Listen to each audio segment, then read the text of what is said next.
چلے اسی تنخواہ میں سے جب بندہ بڑے بیٹے کی شادی کر کے بہو بیاہ کے لے آئے تو پھر بھی کام چلتا ہے، اور جب اس بیٹے کو اللہ بچے عطا کر دے تو اسی گھر میں، اسی آنگن میں، اسی چھت کے نیچے کام چلتا ہے، تو پھر تو مان جانا کہ چلانے والا تو نہیں، چلانے والا کوئی اور ہے۔ پھر تو مان جا کے چلانے والا کوئی تو اس وقت جب تنخواہ تیری لگی تھی تو کہتا تھا ابا ابھی میری شادی نہ کر، میں بیوی کو کیسے کھلاؤں گا؟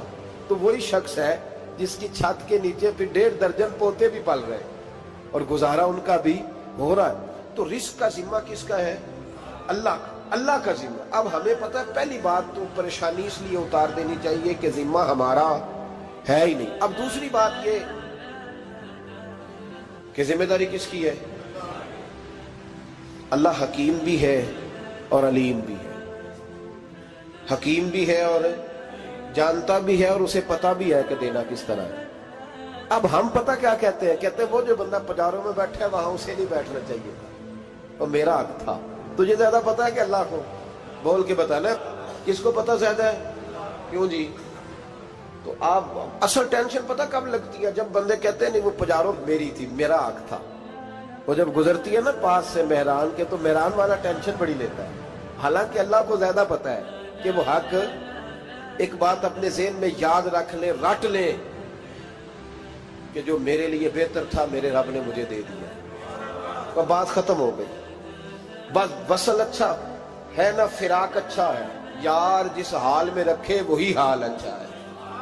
بس جو میرے حق میں بہتر تھا میرے رب نے مجھے، مسئلہ یہ ہے کہ تو اس پہ راضی ہونے کو تیار نہیں۔ حضرت علی کرم اللہ تعالیٰ وجہ الکریم نے میرے نبی پاک کی ایک حدیث بیان کی ہے، اور جناب علی جب یہ حدیث بیان کیا کرتے تھے تو حضرت مجاہد فرماتے ہیں یوں لگتا تھا کہ جیسے حضرت علی ہمیں ہر پریشانی سے نکال رہے ہیں۔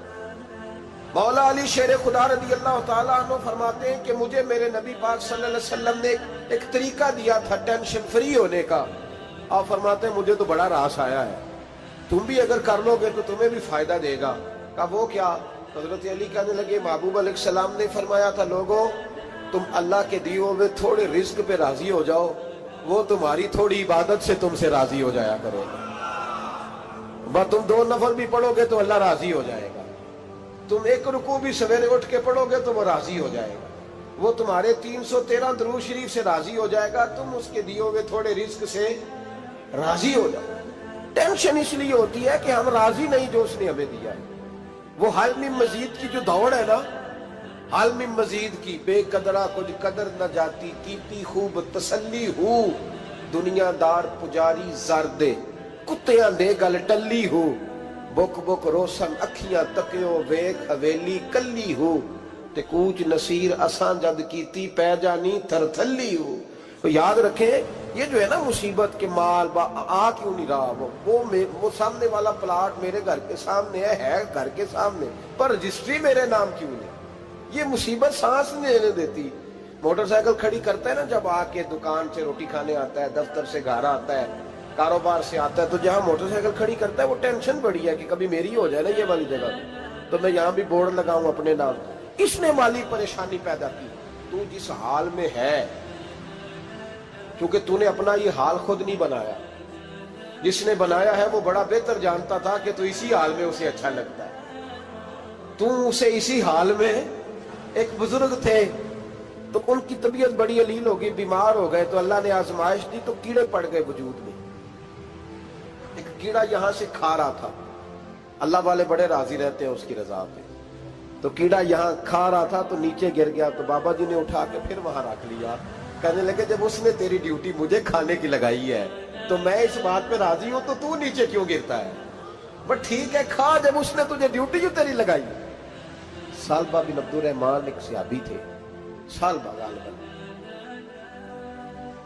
نبی پاک صلی اللہ علیہ وسلم کی خدمت میں آئے، کہنے لگے یا رسول اللہ صلی اللہ علیہ وسلم غربت بڑی ہے، میرے لیے دعا کریں اللہ زیادہ مال دے۔ تو محبوب صلی اللہ علیہ وسلم نے فرمایا تو جس حال میں اچھا ہے وہ تیرے لیے بہتر ہے، اس میں تو ہے وہی حال تیرے لیے۔ مشکل ہے نا یہ جواب سننا؟ کہتے پیر صاحب فلان جگہ سے تویز آیا، وہاں تو وارے نے آرے ہو گئے، تو آپ کے ہاں؟ تو میں کہتا ہوں یہ تویز دینے والا اگر تویز دے کے امیر بناتا ہے تو پہلے خود کیوں نہیں بنتا؟ یہ خود تو 150 کا تویز بیچ رہا ہے، اپنی بیچارے کی حالت یہ ہے۔ اگر اتنا ہی تویز اس کا چلتا ہوتا تو پہلو 5 جو پجاروں اس کے دروازے پہ کھڑی ہو۔ عجیب چکر ہے اور عجیب جگہ لوگ الجھ گئے، سمجھتے ہی نہیں بات کو۔ یا رسول اللہ صلی اللہ علیہ وسلم دعا کر دے تو محبوب نے کیا فرمایا؟ فرمایا تو جس حال میں ہے نا وہ حال تیرے لیے بہتر ہے، اسی میں رہ۔ کہ نہیں حضور دعا کرے۔ فرمایا سال بعد تو باز آ جا۔ حضور دعا کرے۔ فرمایا تو باز آ جا۔